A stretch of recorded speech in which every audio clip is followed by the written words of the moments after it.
I need to tell someone this before I forget who I was. My family has a ritual. Had a ritual. I don't know what tense to use anymore because I'm still doing it, and I can't remember when I agreed to start.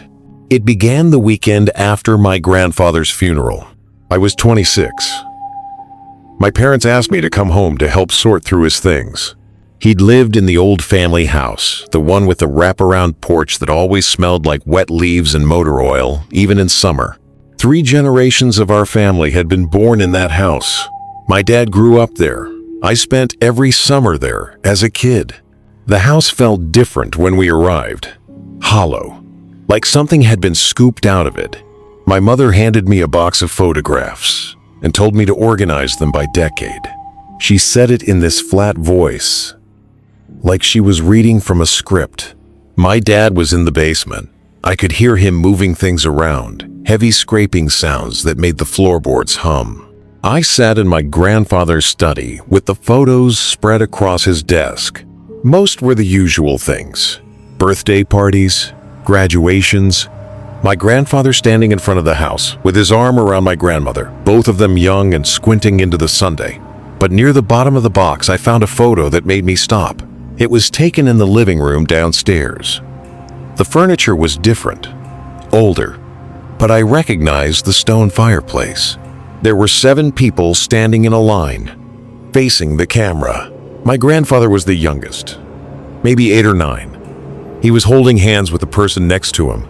They were all holding hands, and they were all staring at the camera with the same expression. Not smiling, not sad, just staring. Their eyes looked wrong, too wide, too still. Behind them, above the fireplace, someone had painted something on the wall. It was partially hidden by shadow in the photo, but it looked like a circle with lines radiating out from the center. Crude, childlike, except it was huge, maybe 6 feet across. I turned the photo over. On the back, in faded pencil, someone had written, "The Inheritor, 1954. I heard my dad coming up from the basement. I slipped the photo into my pocket. I don't know why I did that. It felt private, wrong to share. That night, my parents sat me down at the kitchen table. My mother made tea. She kept glancing at my dad, like she was waiting for him to start.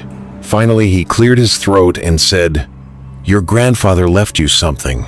He slid a wooden box across the table. It was small, plain, the kind of thing you'd keep jewelry in. The wood was dark and worn smooth, and there was a symbol burned into the lid. The same symbol from the photograph, the circle with radiating lines. "What is it?" I asked. "It's yours now." My dad said, "You're the youngest." "The youngest what?" My mother's hand shook as she set down her teacup. "Just open it." Inside the box was a key, old brass, tarnished green in places. The teeth were oddly shaped, asymmetrical. It didn't look like it would fit any lock I'd ever seen. "There's a room," my dad said, "upstairs, the one at the end of the hall, past the bathroom. It's always been locked. Your grandfather had the only key. What's in there?" He didn't answer. My mother looked down at her hands. "You'll need to go in once a month," my dad continued. "On the first Saturday. You'll understand when you see it. Your grandfather did it. I did it for a while, before you were born. Now it's your turn." I laughed. I actually laughed because it sounded absurd. "What are you talking about? What is this, some kind of estate thing? A trust fund?" "It's not about money," my mother said quietly. Her voice cracked. "Please, just do what he asks." I looked at my dad. His face was gray. He looked older than I'd ever seen him. "What happens if I don't?" I asked. He closed his eyes. "Your grandfather tried to stop once, when your grandmother got sick. He thought maybe if he ignored it, it would go away. It didn't go away. What didn't go away? My mother stood up and left the room. I heard her footsteps on the stairs, quick and uneven, then the sound of a door closing. My dad reached across the table and gripped my wrist. His hand was cold. Once a month, first Saturday, you go in, you do what needs to be done, you lock it back up. That's it. That's all. Do what? What needs to be done? He let go of my wrist and stood. You'll know.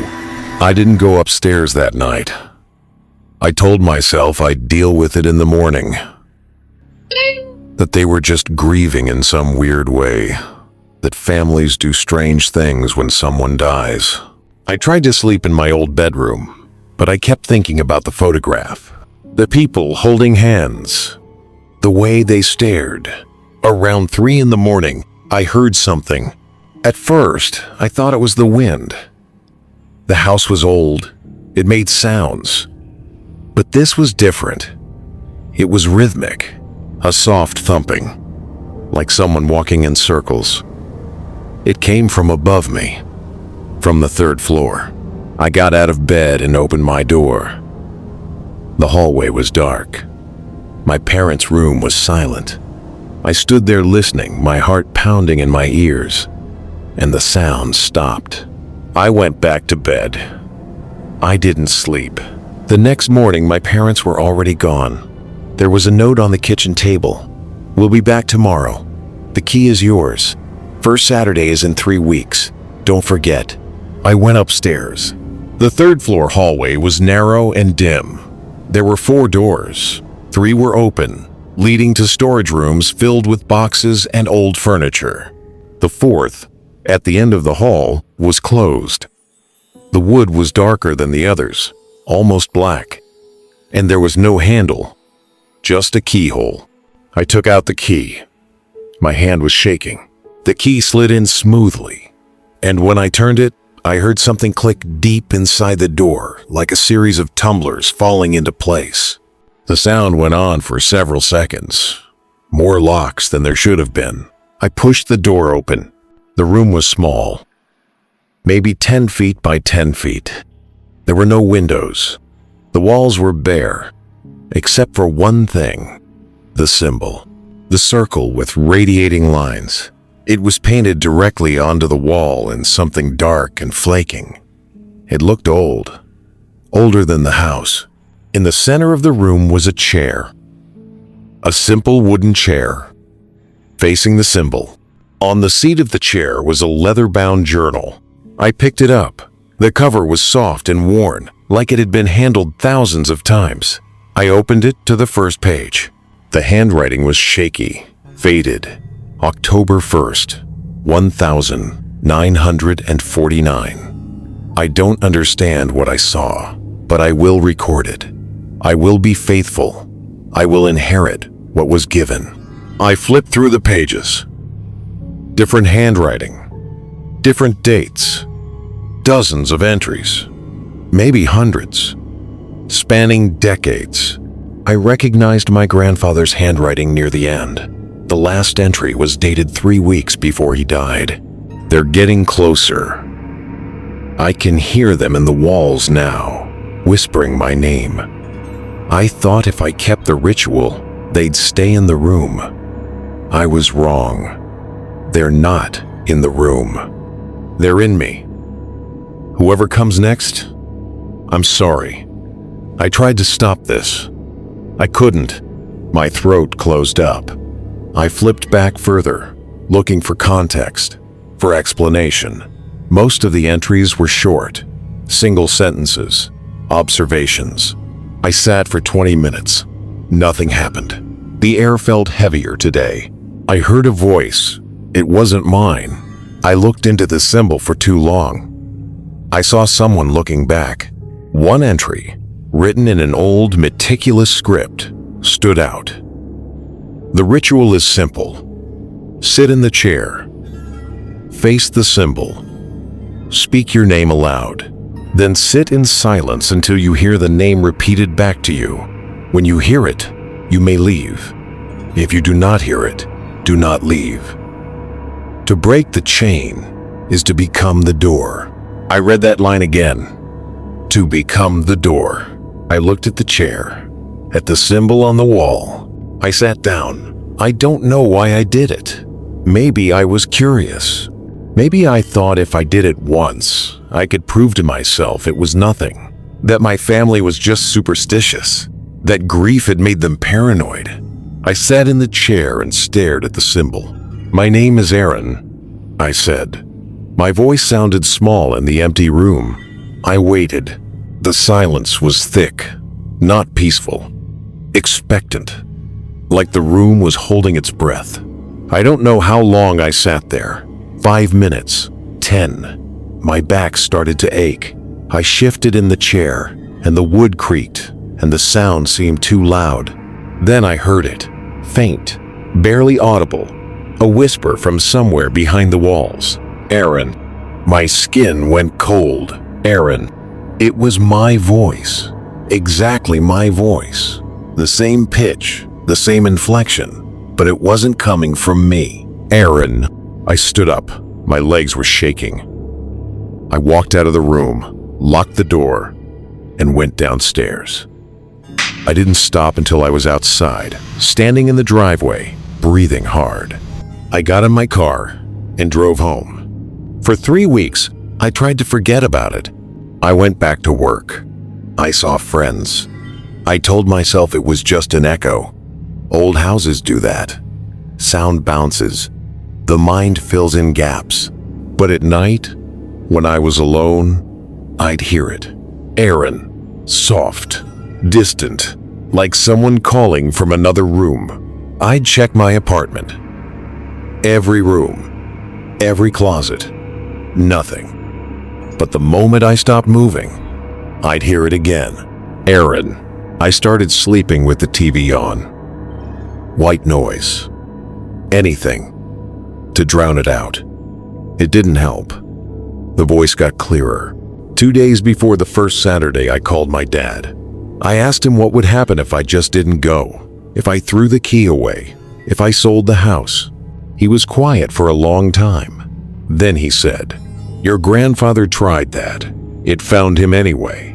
What found him? Whatever's on the other side of the ritual. Whatever we've been keeping out. Out of what? Out of us. He hung up. I went back on the first Saturday. The house was empty. My parents had left the front door unlocked for me. I climbed the stairs to the 3rd floor, my stomach twisting with each step. The hallway smelled different. Musty. Like something had been sealed away for too long. I unlocked the door. I sat in the chair. I spoke my name. This time, the response was immediate. "Aaron." And then, after a pause, "Thank you." The words hung in the air. I felt them more than heard them. Like a vibration in my chest. The temperature in the room dropped. I could see my breath. I opened the journal with trembling hands and wrote, November 7th. I heard my name. It thanked me. I don't know what I'm doing, but I'll come back. When I left the room, I felt lighter. The constant whisper in my apartment stopped. For the first time in 3 weeks, I slept through the night. But I also felt something else. A sense of loss. Like I'd left part of myself in that room. The second time was easier. I knew what to expect. I sat in the chair, spoke my name, and waited. The voice came quickly. "Aaron, you're learning." This time, I didn't run.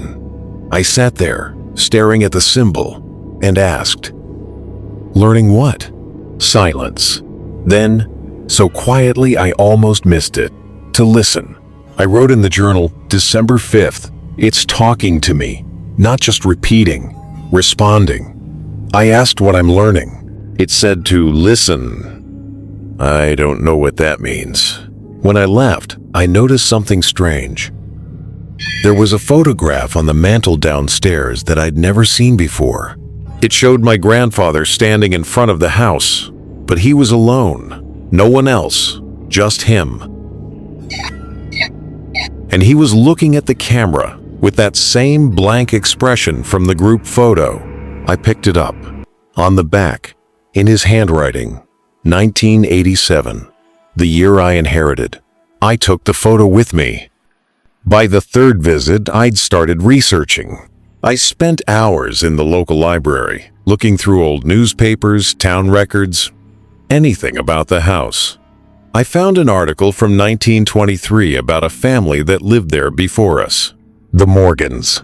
5 of them died in a single night. Carbon monoxide, the paper said. A faulty furnace. But there was a note at the end of the article. Barely a paragraph. The youngest child, Samuel, survived. He was found in a locked room on the 3rd floor, unharmed. When asked how he escaped the gas, he said, "I was somewhere else." Samuel Morgan was my great-great-grandfather. I brought the article with me to the house. This time, when I sat in the chair and spoke my name, I added a question. Who started this? The voice answered immediately. Samuel. Why? To survive. Survive what? The air grew heavy. The symbol on the wall seemed to darken, the lines twisting slightly, though I knew that was impossible. What found him in the dark? I felt something behind me, not a presence, a pressure, like the weight of someone's attention. I wanted to turn around, but the entry in the journal had been clear. Always face the symbol. I kept staring at the wall. What is it? I whispered. We are what remains when names are forgotten. We are the echo that outlives the voice. We need you to remember us. My hands were shaking as I wrote in the journal. January 9th. It's not one thing. It's many. They called themselves what remains. They need to be remembered. Samuel made a deal with them. I think he gave them our family. When I stood to leave, I saw something that made my blood freeze. There were handprints on the wall. Small, child-sized. They surrounded the symbol, dozens of them, layered over each other. I hadn't noticed them before because they were the same dark color as the paint. I ran out of the room and didn't look back. I almost didn't go. I told myself I was done, that I'd fulfilled my obligation enough times, that whatever this was, it couldn't reach me if I just stayed away.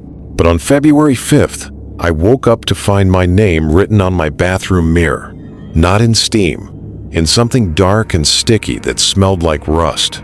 I called my dad. He didn't pick up. I called my mom. She answered on the 5th ring. "Did you go?" she asked. Her voice was hoarse. "Go where?" "To the room." "Did you miss the first Saturday?" Yes. I didn't go." "Mom, what's happening to me?" She was quiet for a long moment. Then, "Your father is in the hospital. He collapsed this morning. The doctors don't know what's wrong with him. But I know. He tried to take your place. He went to the room instead of you." "What?" "He thought he could protect you. That if he did the ritual, you wouldn't have to. But it doesn't work that way. It only wants the inheritor. Anyone else who tries." Her voice broke. "Please, Aaron, go to the room before it's too late." I drove to the house. It was snowing. The roads were empty. When I unlocked the door to the room, the air inside was warm. Too warm, like breath. I sat in the chair. I spoke my name. Nothing happened. I waited. 1 minute, 5, 10. The silence was suffocating. Then I heard my dad's voice. "Aaron." Not from the walls, from right behind me. I spun around. The room was empty, but I could feel him there. Not his presence, His absence. Like a hole in the air shaped like my father. Dad, I tried to take your place. I thought I could. I was wrong. Where are you? Where you'll be. Eventually. We're all here, Aaron. Everyone who tried to break the chain. We're all waiting. The voice that answered wasn't my dad's. It was the thing from the wall. Cold, patient. He cannot leave. But you can. Speak your name. Complete the ritual. Or join him. I opened my mouth. For a moment, I couldn't remember my name. It was right there, on the edge of my tongue, but it felt foreign, like a word in another language. Aaron, I finally said. Aaron, the voice repeated. Not my dad's voice. The other one. Thank you for coming back. I wrote in the journal with shaking hands. February 6th. I was late. My dad tried to take my place. He's trapped now. I think he's in the walls. I can't miss another Saturday. When I left, I went straight to the hospital. My dad was awake. He looked at me with hollow eyes. I'm sorry, he whispered. I couldn't stop it. I thought I could, but I'm still there. Part of me is still in that room. He grabbed my wrist. His grip was weak. Don't try to save me. Just keep going. Don't let it take you whole. He fell asleep. The doctor said he'd had some kind of seizure, that his brain activity was abnormal, inconsistent, like parts of him were shutting down. I knew they were wrong. Parts of him weren't shutting down. They were somewhere else. I started going earlier, not just on the first Saturday, but days before. I drive to the house and sit in my car, staring up at the third floor window. Sometimes I'd see movement behind the glass, a shadow passing, a flicker of light. The night before the March ritual, I had a dream. I was in the room, sitting in the chair, but I wasn't alone. There were others sitting beside me, dozens of them, all facing the symbol, all speaking their names in unison, a chorus of whispers that filled the air like static. I looked at the person next to me. It was my grandfather. His eyes were closed, his lips were moving, but no sound came out. Grandpa? I said. He opened his eyes. They were black, completely black. You're nearly ready, he said. Ready for what? To join us. I woke up, gasping. The clock said 3:17 a.m. My apartment was freezing. When I exhaled, I could see my breath, and then I heard it. All of them, dozens of voices, whispering my name in perfect sync. Aaron, Aaron, Aaron. I grabbed my keys and drove to the house in my pajamas. The door to the room was already open. I don't remember unlocking it. I don't remember walking upstairs. But there I was, standing in the doorway, and the chair was waiting. I sat down. I didn't speak my name. I didn't have to. Aaron, they said. You came early. I can't stop thinking about this place. Good. That means you're ready to understand. Understand what? Why Samuel chose this. Why your grandfather chose this. Why you'll choose this. I didn't choose anything. Not yet. But you will. When you realize what we offer. What do you offer? Eternity. Not life. Not death. Something else. A place between. Where you'll never be forgotten. Where your name will echo forever. I looked at the symbol on the wall. For the first time, I noticed that the lines weren't just radiating outward. They were also spiraling inward, toward a point in the center. A point so dark it hurt to look at. What is that? I asked. The door. To where? To us. I left without writing in the journal. When I got home, I found an entry already written in my handwriting. March 6th. I went early. They're inside me now. I can hear them when I'm alone.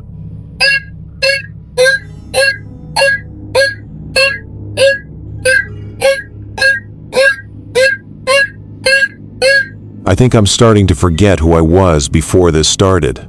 I didn't remember writing it. My mom called. She said my dad had been released from the hospital, but he wasn't the same. He barely spoke. He'd sit in his chair for hours, staring at nothing. Sometimes she'd hear him whispering, always the same thing. His name, over and over. He's still doing the ritual, she said. Even though he's not in the room. It's like he can't stop. Can I talk to him? He won't talk to you. He won't talk to anyone. But he left you something. She mailed it to me.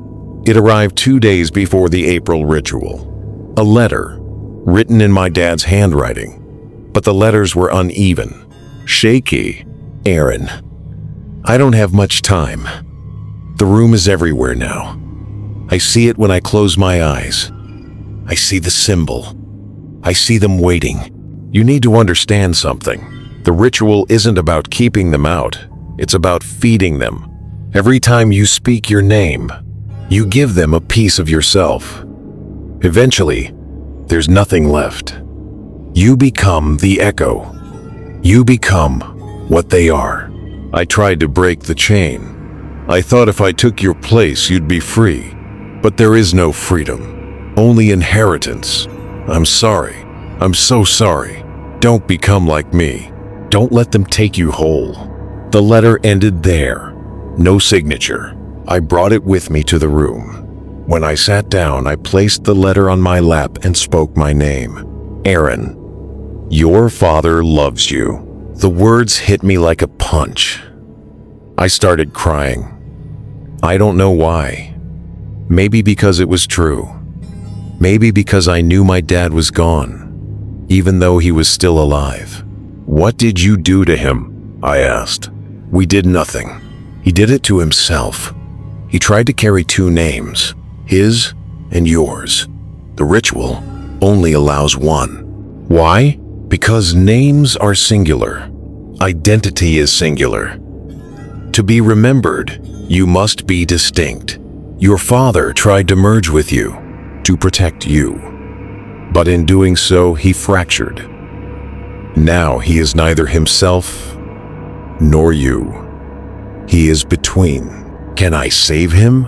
No. But you can honor him by continuing, by being faithful. I looked at the letter in my hands, at my dad's shaking handwriting, and I realized something. He hadn't written this to warn me. He'd written it because he couldn't stop, because the ritual had become part of him. The warning was the ritual. I wrote in the journal, April 3rd, my dad is gone. Not dead. Worse, he's trapped between his name and mine. I think the same thing is happening to me. I'm starting to lose time. I'll find myself places without remembering how I got there. Always the same place. Here, in this room. I brought a camera. I wanted proof. Something to show people. To convince myself this was real. I set it up in the corner of the room, facing the chair and the symbol. I sat down. I spoke my name. The camera's red recording light flickered. Then, it went out. We cannot be captured, the voice said. Only experienced. Why not? Because we are not seen. We are felt. We are remembered. A photograph is not memory. It is evidence. And we are not evidence. We are faith. I turned to look at the camera. The lens was covered in frost. The screen was black. When I checked the footage later, there was nothing. Just static. And underneath the static, barely audible, a chorus of whispers. My name. repeated thousands of times. I wrote in the journal, May 1st. I tried to record them. It didn't work. They said they're not evidence. They're faith. I'm starting to understand. This isn't about proof. It's about belief. And I believe. God help me. I believe. I started seeing the symbol everywhere. In the grain of wood on my desk. In the pattern of cracks on the sidewalk. In the way shadows fell across my apartment floor. Always the same. The circle with radiating lines, spiraling inward. I stopped trying to avoid it. Instead, I started drawing it, on napkins, on receipts, in the margins of notebooks. I couldn't help myself. My hand would move on its own. One night, I woke up to find I'd drawn it on my bedroom wall in pen. I had no memory of doing it, but there it was. Perfect. Identical to the one in the room. I touched the center of the symbol, the point where all the lines converged. It was warm. I heard the whisper, "You're nearly there." Nearly where? The threshold, where you stop visiting and start belonging. I drove to the house, even though it wasn't the first Saturday. The door to the room was unlocked. The chair was waiting. I sat down without speaking. I didn't need to anymore. They knew I was there. You've been faithful, Aaron. More faithful than most. Your grandfather lasted 40 years. Your father lasted barely one. But you understand. You've always understood. Haven't you? Understood what? That this is all there is. That memory is the only immortality. That to be forgotten is to truly die. We offer you something your life never could. Permanence. Eternity. An echo that never fades. I looked at the symbol, at the dark point in the center, and for the first time, I wanted to see what was inside. What do I have to do? Come back. Keep coming back. Until you can't leave. Until you don't want to. I wrote in the journal June 5th. I drew the symbol on my wall. I don't remember doing it. I asked what I have to do. They said, keep coming back. I don't think I can stop anymore. I don't think I want to. My mom came to visit me. She looked older, tired. She sat on my couch and cried. You're disappearing, she said. Just like your father. Just like your grandfather. I can see it in your eyes. I'm fine, Mom. No, you're not. You're somewhere else. Even when you're sitting right here, you're somewhere else. She grabbed my hands.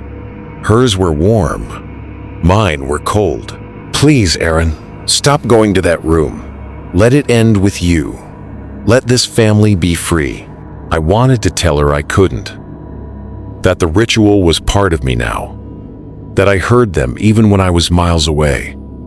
That I belonged to them more than I belonged to myself. But instead, I said, I'm fine, Mom. I promise. She left an hour later. I haven't seen her since. That Saturday, when I went to the room, the voice was different, softer, almost gentle. You sent her away. I didn't want her to see. To see what? What I'm becoming. And what is that? I looked at my hands. The skin was pale, almost translucent. I could see the veins beneath, dark and branching, like the lines of the symbol. I don't know anymore. You're becoming faithful. You're becoming remembered. You're becoming ours. I wrote in the journal, July 10th. My mom came to see me. She said I'm disappearing. I think she's right. I don't recognize myself anymore, but I don't mind. I think I'm finally becoming what I was always meant to be. I stopped going to work. I told them I was sick. I wasn't. I just couldn't focus on anything else. Every thought, every moment led back to the room, to the symbol, to the voice. I stayed in the house now. I'd moved into my grandfather's old bedroom. It was closer to the third floor, easier to hear them. They whispered to me constantly now. Not just my name, other things, memories that weren't mine, stories from people I'd never met. I'd close my eyes and see a man standing in a field, holding a lantern. A woman sitting by a window, watching the rain. A child drawing circles in the dirt. Who are these people? I asked. Everyone who came before you. Everyone who completed the ritual. They're with us now. And soon, you will be too. What happens when I complete it?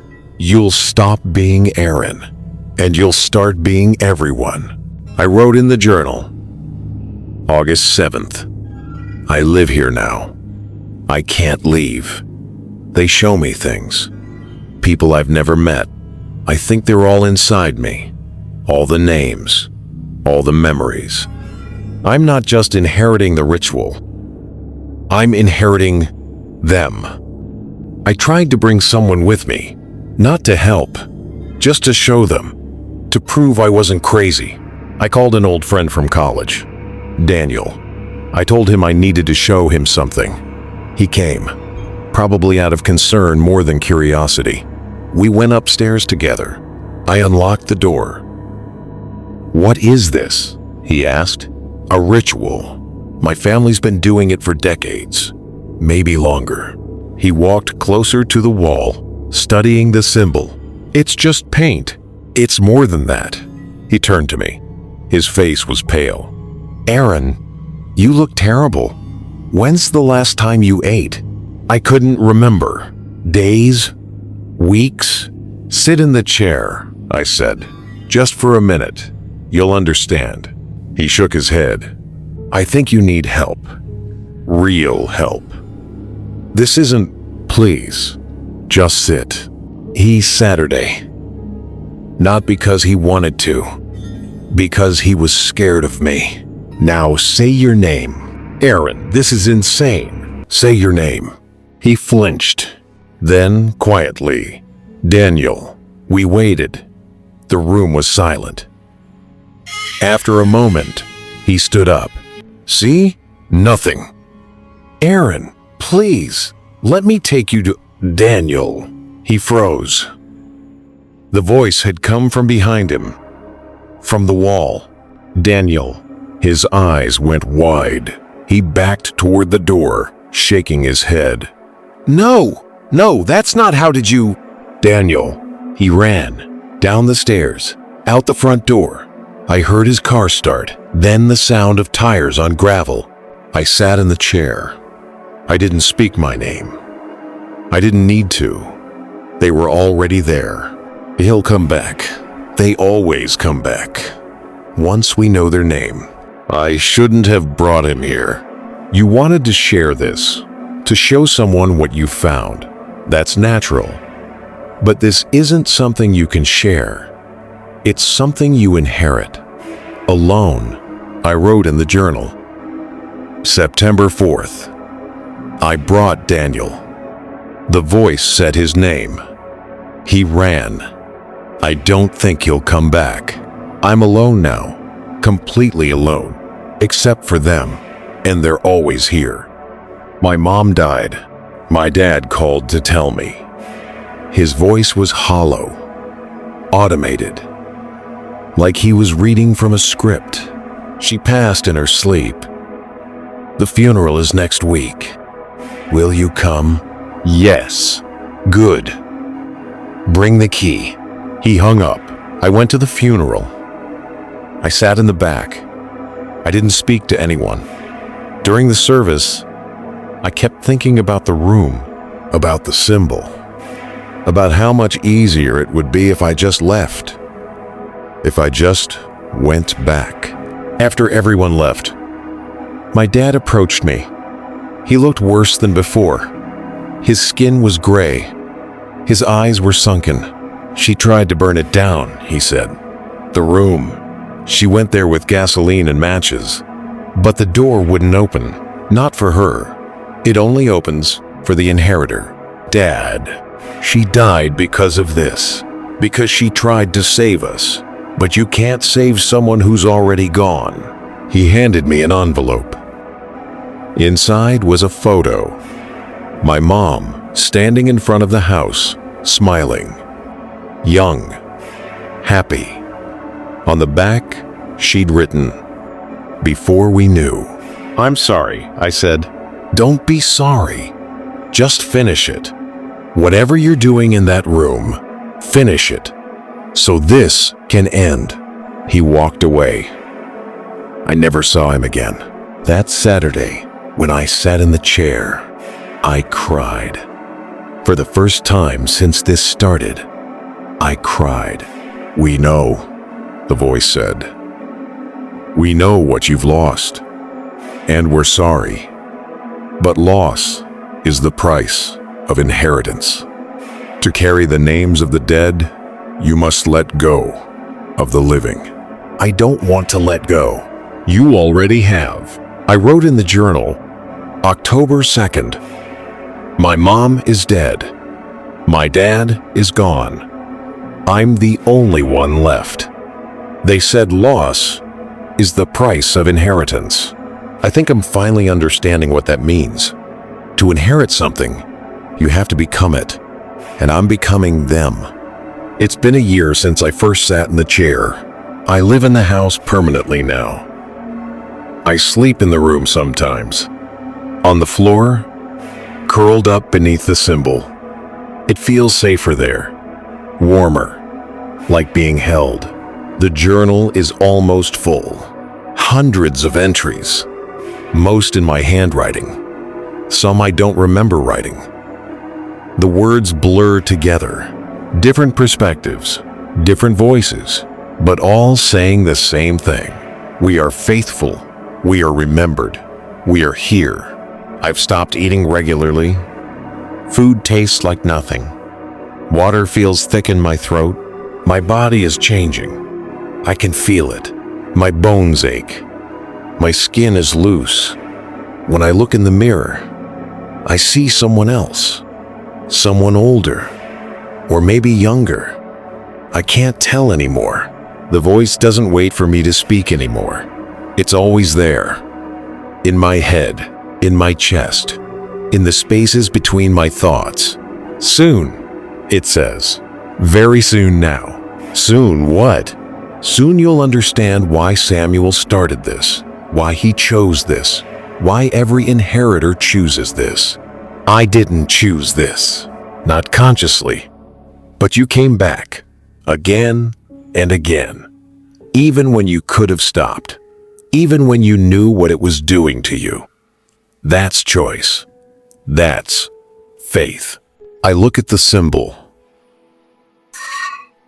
I've stared at it for so many hours that I've memorized every line, every curve, every imperfection in the paint. Sometimes I see faces in it. My grandfather, my father, my mother, Samuel Morgan. People I've never met, but somehow know. Show me, I say. Show me what's in the center. The room goes dark. Not the absence of light. The presence of something heavier than darkness. I can feel it pressing against my skin, against my eyes, against the inside of my skull.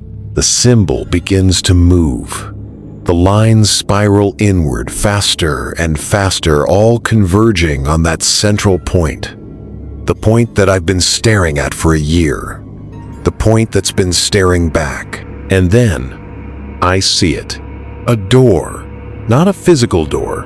A space. A gap. An opening in something fundamental. On the other side, I see them. All of them. Hundreds of people. Standing in lines, holding hands, just like in the photograph. They're all staring at me, waiting. In the front row, I see my grandfather.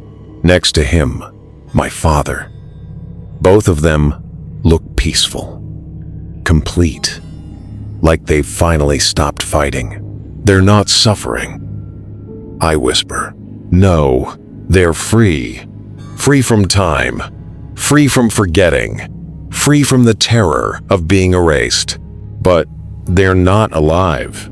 They're more than alive. They're eternal, a name spoken forever, a memory that never fades. I look at my hands. They're translucent now. I can see through them to the floor beneath. I'm disappearing, not dying, transforming. What happens when I go through? You stop being one, and you start being many. You join the chorus.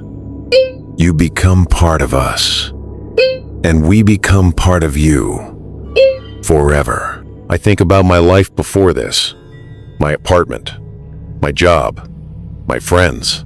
They feel like memories from someone else's life. Distant, unreal, like a story I was told a long time ago. I think about Daniel, the friend I brought here. I wonder if he hears his name at night, if the voice found him, if he's fighting it the way I did. I think about the photo in my pocket, the one of my mom, young and smiling, before we knew.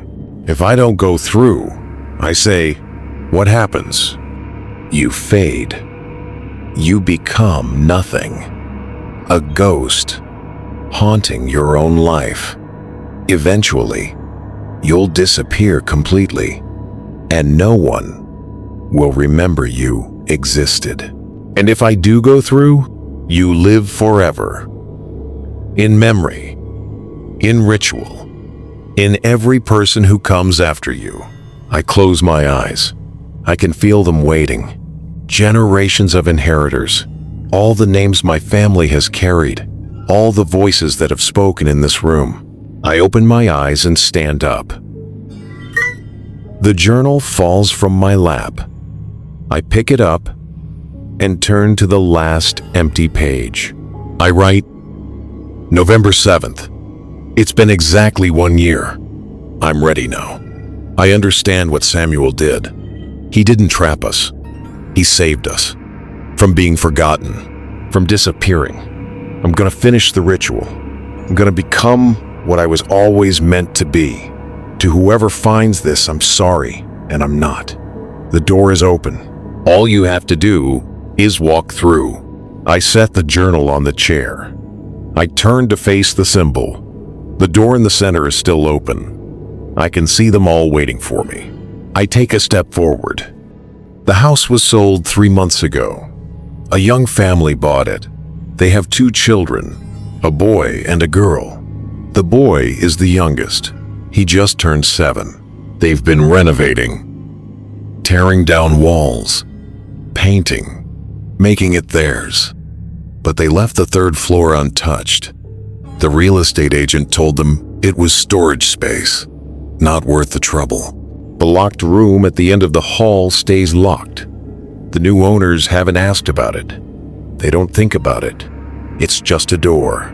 But the boy does. He hears something at night. A soft thumping, like someone walking in circles. He tells his parents, but they say it's just the old house settling. Old houses make sounds. Last week, he found a key. It was in the garden, buried under the rose bushes near the porch. Old brass, tarnished green. The teeth are oddly shaped, asymmetrical. He keeps it in his pocket. Sometimes he takes it out and looks at it, turns it over in his hands, feels the weight of it. He hasn't shown his parents. He doesn't know why. It feels private, special, like a secret just for him. Yesterday, he went upstairs. He stood outside the door at the end of the hall. He could hear something on the other side, whispering. Many voices, layered over each other. He pressed his ear against the wood. They were saying his name. Thomas. Thomas. Thomas. He put the key in the lock. It fit perfectly. But he didn't turn it. Not yet. He's waiting. Tomorrow is the first Saturday. The journal sits on the chair, exactly where Aaron left it. Dust has settled on the cover. The leather is cracking with age. But inside, the pages are pristine. Hundreds of entries, hundreds of names. The last entry is dated November 7th, 1 year after Aaron first entered the room. But there are pages after it. Blank pages. Waiting. On the wall, the symbol has changed. The lines are darker now, thicker. And in the center, where the door used to be, there's something new. A name, written in that same dark, flaking paint. Aaron. And beside it, faintly visible, as if just beginning to appear. Thomas. The room is patient. It's been waiting for over a century. It can wait a little longer. The ritual doesn't end. It never ends. It only inherits. If staying forgotten meant staying yourself, but being remembered meant losing everything, what would you choose? This is Dread Dynasty, where nightmares come to life. Thank you for watching tonight's stories.